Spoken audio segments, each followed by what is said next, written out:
Hello, everyone. Mathew Laborde here with Elifin Realty and bringing you this week's edition of The Pulse.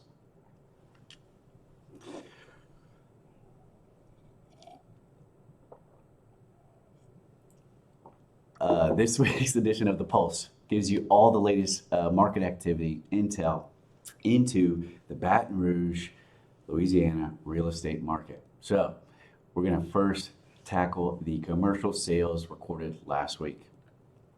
First up, we've got a gas station that sold this to Cross America Partners.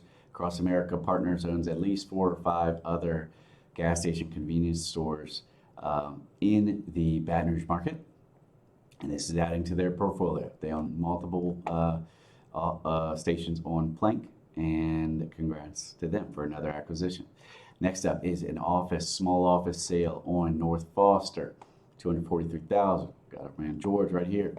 Industrial sales, 650 Wooddale Boulevard, had been on the market a while, $325,000, sold to Special Hands Home Repair Service. Great for them. No multifamily sales recorded last week in East Baton Rouge Parish, and no land sales. So only 3 sales last week. What does that mean? Is that a sign of the times?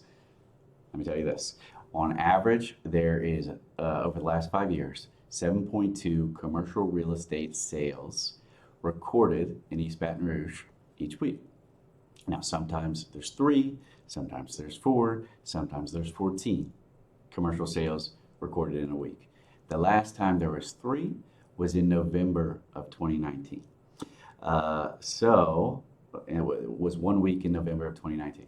So what does that mean? Is it unusually low? Yes. The answer is yes.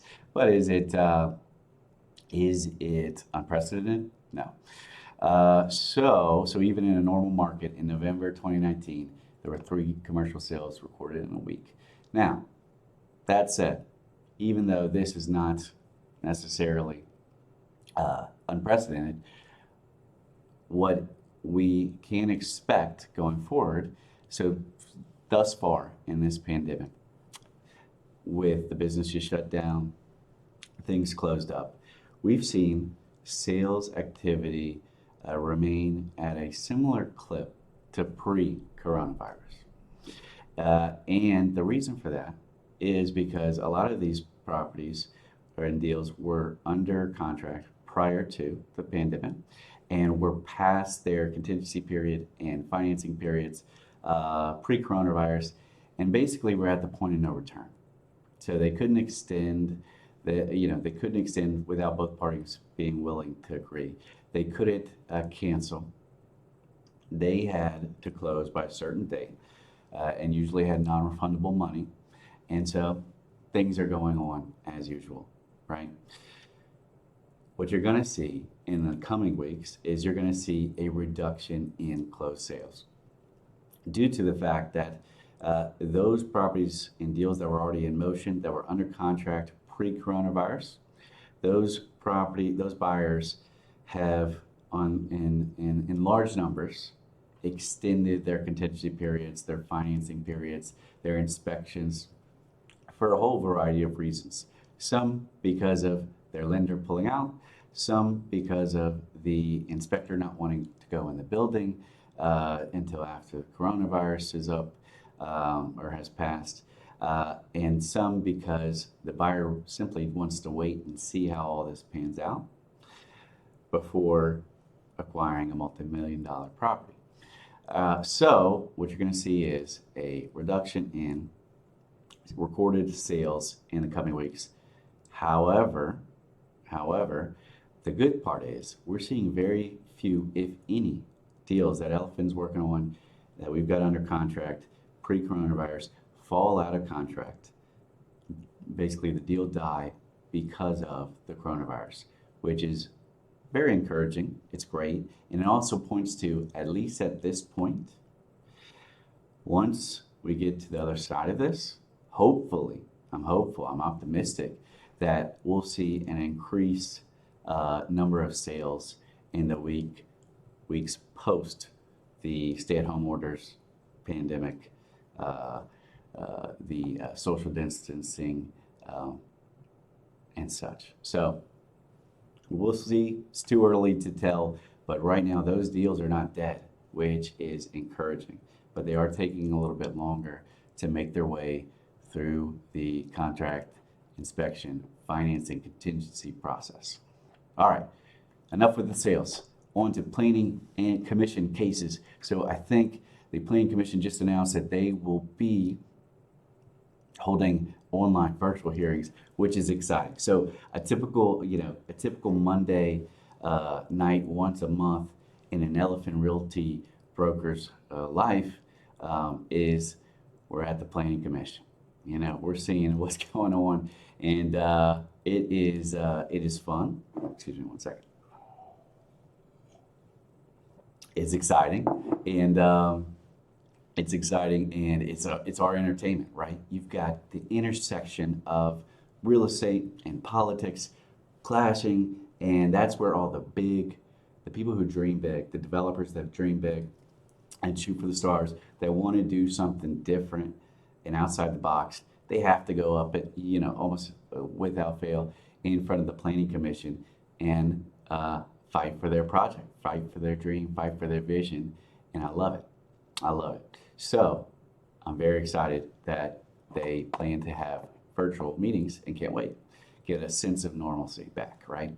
All right, upcoming planning and zoning commission cases. So on the docket for the next meeting is this restaurant on Wesley Drive, proposed Andy's Frozen Custard.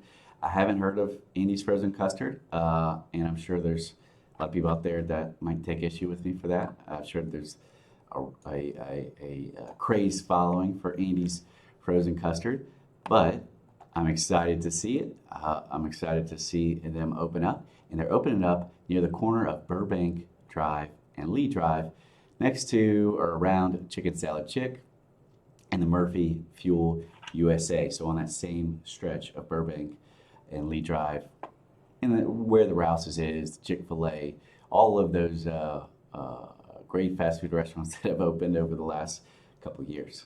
Very excited for that.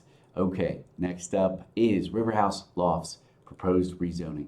So this is something that's been in the works for quite a while. It's been whispered about, rumored about, and this is a developer. They built this beautiful apartment complex called River House on Nicholson Drive, in between downtown and LSU, and it's very nice. It's from all accounts done phenomenally well, and they built along with that an awesome, incredible looking office building, 30,000 square foot office building. Beautiful, right? Well, they haven't had the interest that they'd hoped they'd have at the rental rates that they'd hoped they'd see. And so the apartments are doing so well, they're going to pivot and turn this into apartments, which I think is a great deal, right? Stick with what is working. It is a beautiful office building. Would love to see somebody call that their home for their office. However, it's going to be great apartments as well. So kudos to that developer for being creative and working through that to make that project a success. Commercial permits issued last week. We have a lot of interesting information, super juicy chisma, as they call it, chisme in Espanol. Intel, market intel, insider information. If you're paying attention to the permits, you'll likely know about people opening up before anyone else does. So take a look at that. Sign up for the Pulse if you haven't already. Check out Elifin Realty's content. All of our Elifin Realty team is putting out great content, led by Chase, our marketing director, and he is promoting great advice from Will Chadwick, our retail division head, George Beauvillain, Mark Zagala, and myself, and we're putting out great stuff. I hope that's helpful to our prospects and our clients and our fans and followers in our community. So check it out. Let us know if you're not hearing something you want to hear. If you've got questions, email us, sign up for the pulse at elifinrealty.com, or just go to elifinrealty.com. We'll see you next time.